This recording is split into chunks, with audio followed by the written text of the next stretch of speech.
GM의 공장 폐쇄 방침으로 군산은 도시 전체가 뒤숭숭합니다. 시민사회와 노동계가 최악의 상황을 피하기 위해 안간 힘을 쓰고 있습니다.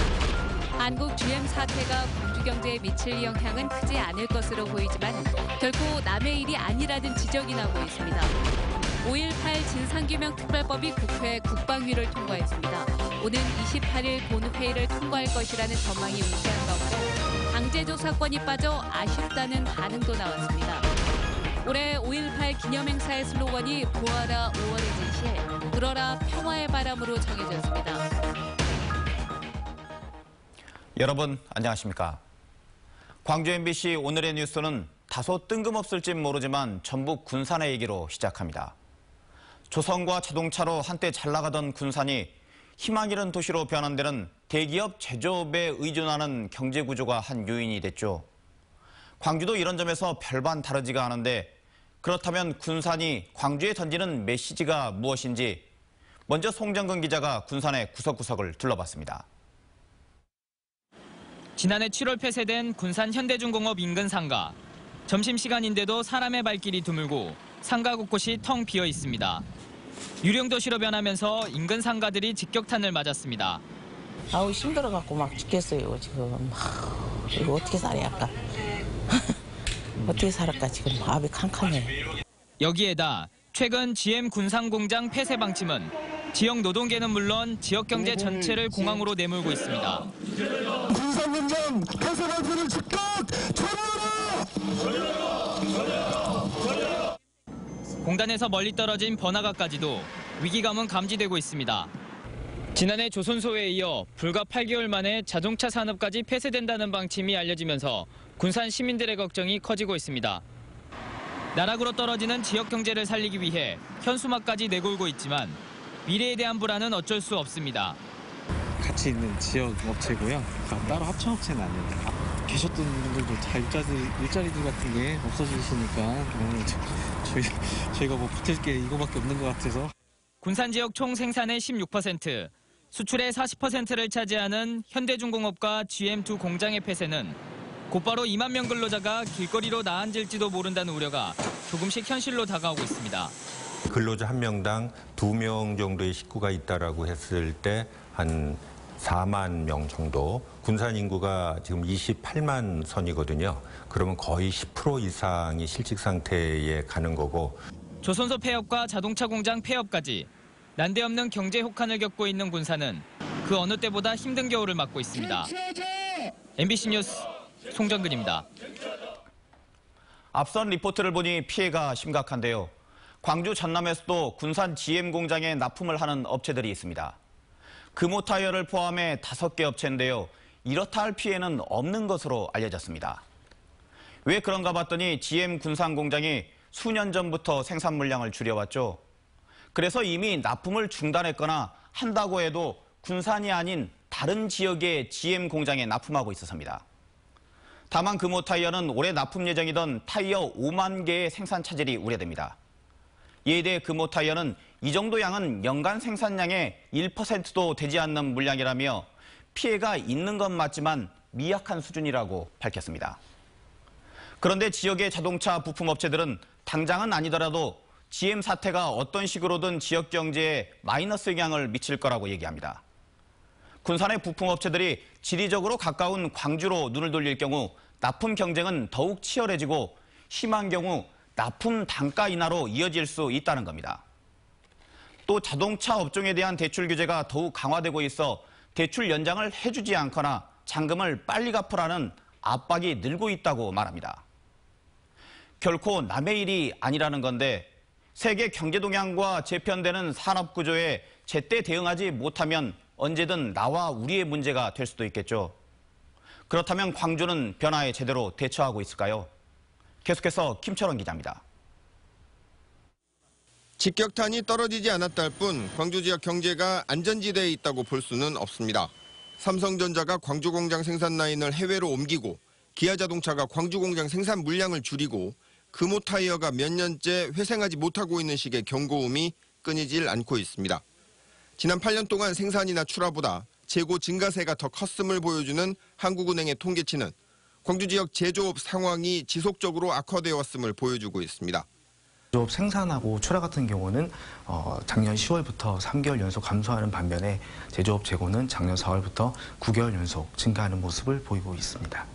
군산 사례에서 보듯 대기업 위주의 제조업은 지역 경제를 이끄는 견인차에서 나락으로 황폐화시키는 폭탄으로 언제든지 바뀔 수 있습니다. 그래서 노동 집약적 산업 구조에서 벗어나 다양한 산업을 키워야 한다는 건 지역에서도 오래된 화두였습니다.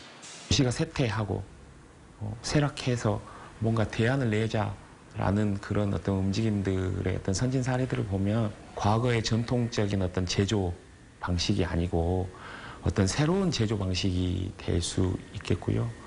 그렇다고 광주시가 손을 놓고 있지는 않았습니다. 친환경 자동차 산업과 혁신도시 중심의 에너지 산업, 문화전당 중심의 문화산업 등 이른바 3대 밸리를 광주의 미래라 부르며 키워왔습니다. 자동차와 에너지 신산업, 문화 콘텐츠 융합과 함께 인적 열기를 모아내는 데 큰 방점을 두고 있습니다. 하지만 친환경 자동차 산업은 거의 모든 시도가 팔을 걷어붙이며 뛰어들고 있고 에너지나 문화산업도 광주의 미래 산업으로 뿌리내렸다 평가하기에는 힘든 상황입니다. 시시각각 변하는 산업 지형과 생태계에서 어떻게 대처해야 계속해서 먹고 살 수 있을 것인지 군산의 사례는 우리에게 결코 쉽지 않은 고민을 던져주고 있습니다. MBC 뉴스 김철원입니다. 다음 소식입니다. 5.18 진실규명을 위한 특별법안이 오늘 여야의 갈등 끝에 국회 국방위원회를 통과했습니다. 그런데 강제조사권이 빠져서 실체적인 진실규명에 한계가 있을 거란 우려가 벌써부터 제기되고 있습니다. 김인정 기자입니다.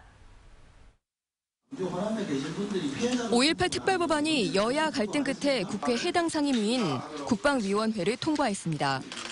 지금까지 발의된 5.18 특별법안 5건을 하나로 모은 대안은 객관적이고 독립적인 5.18 진상조사위원회를 꾸리는 내용입니다. 위원회는 2년간 활동하며 5.18 당시 민간인 학살 사건과 군의 헬기 사격, 집단 학살과 안매장지 발굴 등을 조사하게 됩니다.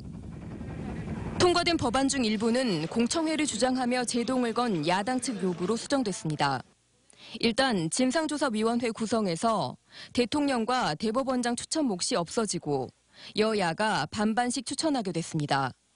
또 5.18 북한군 침투 조작 사건 조사를 5.18 당시 북한군 침투설 자체부터 함께 조사하자는 야당 주장도 받아들여졌습니다.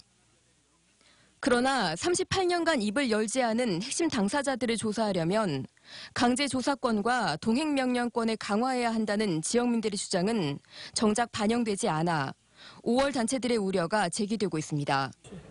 한편 여야 합의로 국방위를 통과하게 된 5.18 특별법은 특별한 변수가 없다면 오는 28일 본회의 상정이 유력해 이달한 국회 통과가 전망되고 있습니다. MBC 뉴스 김인정입니다. 5.18 진상규명 특별법이 국회 국방위원회를 통과한 것과 관련해서 여야가 환영 입장을 밝혔습니다.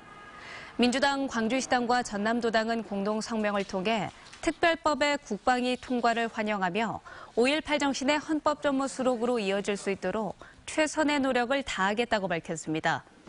바른미래당은 대변인 논평을 통해 자유한국당의 보이콧과 민주당의 무능으로 표류했던 상임위 통과가 이제라도 이루어져 다행이라고 밝혔고, 민평당은 여야의 대승적 합의에 감사드린다며 오는 28일 본회의에서 법안이 통과되도록 총력을 다하겠다고 논평했습니다.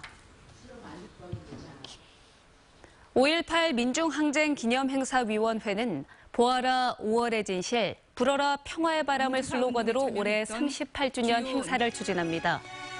이 슬로건은 시민 공모로 채택됐으며 5.18의 진실규명과 책임자 처벌 등 5월의 진실을 시민의 힘으로 밝혀낸다는 의지를 담고 있습니다. 행사위원회는 다음 달 6일 국립 5.18 민주묘지에서 출범식을 갖고 본격적인 활동에 들어갑니다. 민주당의 이용석 광주시장 예비후보가 전통시장과 골목상권 활성화를 위한 7대 공약을 발표하며 공약 경쟁에 시동을 걸었습니다. 이용섭 예비후보는 전통시장과 골목시장 활성화를 위해 광주시에 전담부서를 신설하고 차별화 전략을 통해서 시장을 관광명소로 만들겠다고 밝혔습니다. 또 대규모 점포 규제를 강화하고 사회적 경제를 접목해서 골목 상권의 경쟁력을 높이겠다고 공약했습니다. 이 후보는 앞으로도 매주 한 차례씩 주제별로 12대 공약을 발표하기로 했습니다. 이런 공간으로 발전이 돼야 되는데. 정종재 광주시 행정부시장이 취임했습니다. 정종재 신임 행정부시장은 행정고시 출신으로 지난 1990년부터 2004년까지 광주시에서 근무했고 행정자치부 등 중앙부처에서 요직을 거친 뒤 13년 만에 부시장으로 돌아왔습니다. 한편 전임 박병호 행정부시장은 지방자치인 재개발원장으로 자리를 옮겼습니다. 광주에 여성 일자리 240개가 새로 생깁니다. 광주시와 하나카드는 오는 4월까지 광주에 고객센터를 설치하고 240명의 상담 인력을 채용하는 내용의 투자 협약을 체결했습니다. 한편 광주에는 보험과 통신, 금융 등 모두 54개 고객센터에서 7천여 명의 상담사가 근무하고 있습니다. 검찰 내 성폭력 피해를 폭로한 서지현 검사 이후 사회 전반으로 미투 운동이 벌어지고 있는 가운데 YWCA가 검찰 내 성범죄에 대한 성역 없는 수사를 촉구했습니다. 광주 YWCA는 우리 사회의 성차별 문화와 남성 위주 가부장제 문화, 그리고 위계적 서열 문화가 이러한 현상을 빚었다며 학교와 공기업 등의 성평등 교육을 의무화하고 민간 기업과 공무원 조직의 성폭력 전담 기구를 설치하라고 요구했습니다. 금호타이어 직원 40여 명이 희망퇴직했습니다. 금호타이어에 따르면 최근 실시한 희망퇴직에서 사무직 10여 명과 생산직 30여 명 등 총 40여 명이 신청해 퇴직을 했습니다. 금호타이어사 측은 추가 희망퇴직에 대해선 생산직의 경우 노조의 반대로 못하지만 사무직은 계속 신청을 받고 있다고 밝혔습니다.